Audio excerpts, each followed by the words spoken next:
Ramazan yazmaları. Birinci bab Ramazanға kirivatımız. Birinci bölüm. Bir an turğuzuş pürsütte yıkılışıp kelivatkan Ramazan. 11 ayının kirleri üstümüzde. Bu kir qol-putning kiriga o'xshamaydi. Ularni yuvsang ketadi. Biz tilga ilayotgan bu kir yurak, zehn, aqlning hammadan bak tasavvurda paydo bo'lgan kiridir. Tushunchimizning, engimizning kirilishib ketishi davrimizning eng qo'rqinchli bir kasalligidir. Engi va yuragi kirlangan bir inson bu maynachilikni qo'li tekkan har narsaga yo'qtirib ulgurdi. So'z, tushuncha, tuyg'ularni kirlashtirdi. Kirlashgan zehn bilan Qur'on o'qisa, zehndagi maynachilikni uningga yo'qtirib etishi mumkin. Ibodat qilsa, ta'min tetiy olmaydi. Bu xuddi dunyodagi eng yaxshi tamoqni eng paskini qachiq selishga o'xshaydi. Idrok, aql, qalb va tuyg'uning bulg'unishi kirlangan biror organizmdak osonlikcha poklanmaydi. Buningda suvda hamma narsa poklanadi deb aytolmaysiz. Bu jismoniy kirilishga qaraganda ming hassi ig'ir bulg'unishdir. Bulg'unish ma'naviy jihatdan bo'lganda uningdan qutulishning yo'li va abjil chorasimi ma'naviy bo'lishi kerak. Bu sababdan ibodatlar insonni poklash uchun uni yaratgan Alloh tarafidan belgilangan. Chunki u insonni yaratgan, uning ojizliklarini hammadan yaxshi biladi. Insonning o'zidanmi obdan biladi. Qur'on aytgandek, u yaratganlarni bilmay qilarmi?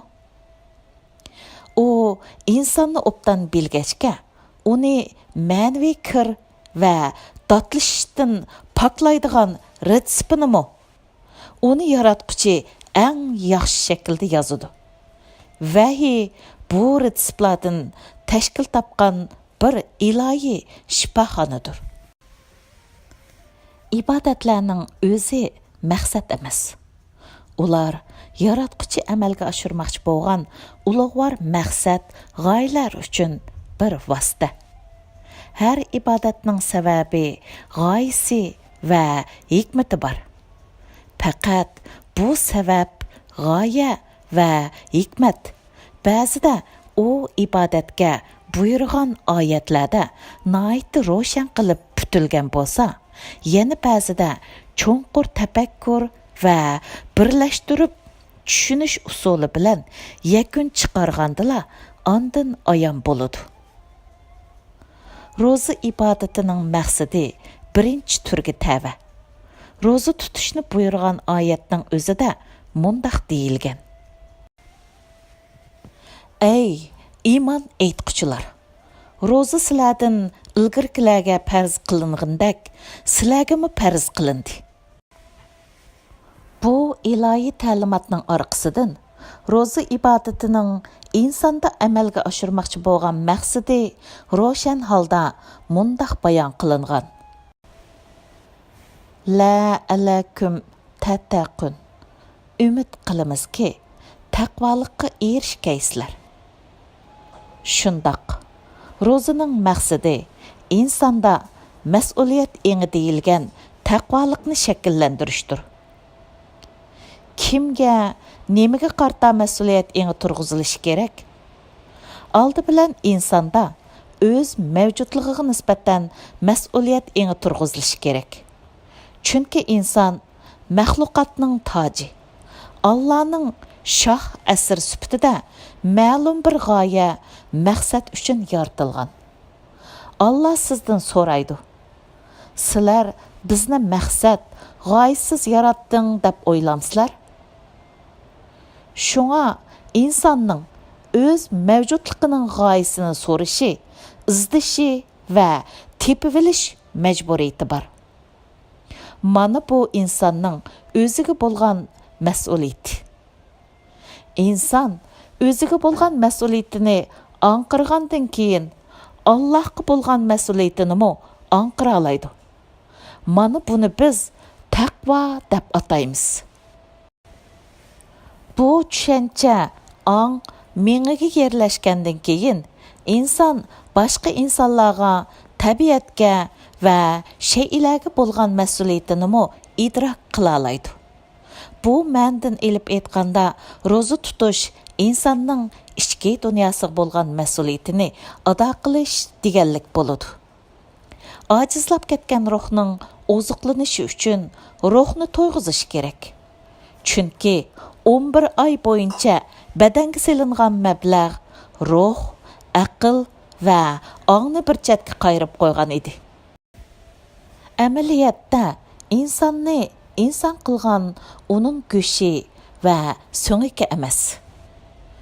Insonni inson qilgan qimmatlarning kuchlantirilishi, oziqlanishi va yuksalishiga sal qarashqa bo'lmaydigan muhim nuqta. Inson o'ziga insonlik sifat baxsh etgan taraflarni oziqlantirgan vaqtda zulmatda qolgan ko'ngil olamida quyosh chiqadi. Aqli yo'raydi.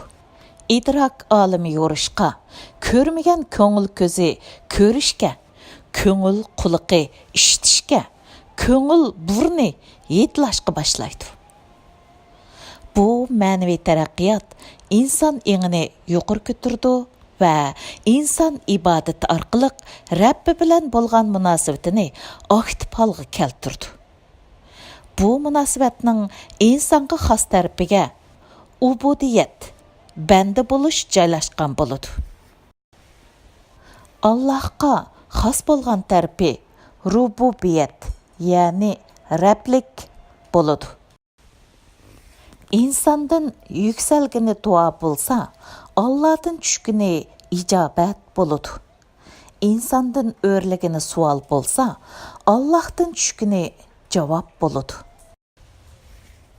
Dal joyini tapalığan her bir yükseliş mirac buludu.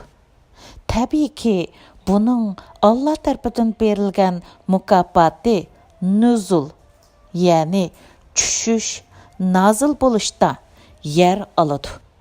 Mana bu vahiy odam ballarning mavjudligi haqidagi savollarga Allohning bergan javobi va Allohning insonga hidoyatini tushirganligining bir natijasi.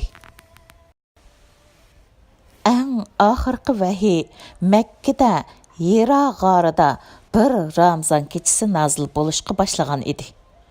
Biz müminler vahiyning tug'ilgan iyi bo'lgan shu Ramazonni oylar sultoni deb bildik. Chunki u so'zlar sultoni bo'lgan vahiyning odam ballarning zulmat bosgan qorong'u ufqini yo'ritgan muborak oy.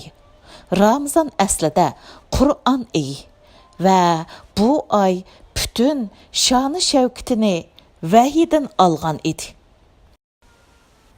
Ramazon Qur'on bilan kiralishib, putunlashib, ich qo'yin, tosh qo'yin bo'ladigan oy bo'lishi kerak.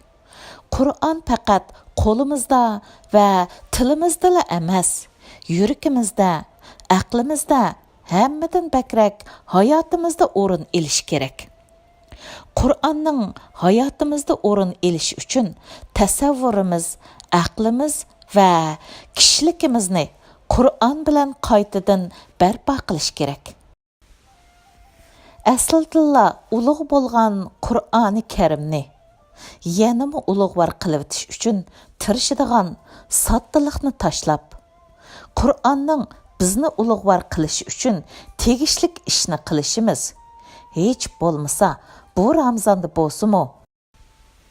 Ey Rabbim, menga ivatgan xo'sh bishartingni hozirgacha ichib o'qib bir narsa tushunolmaganim uchun sening afu qilishingni tilayman deb Qur'on vayisi orqali vayron bo'lgan ish dunyomizni barpo qilishimiz kerak.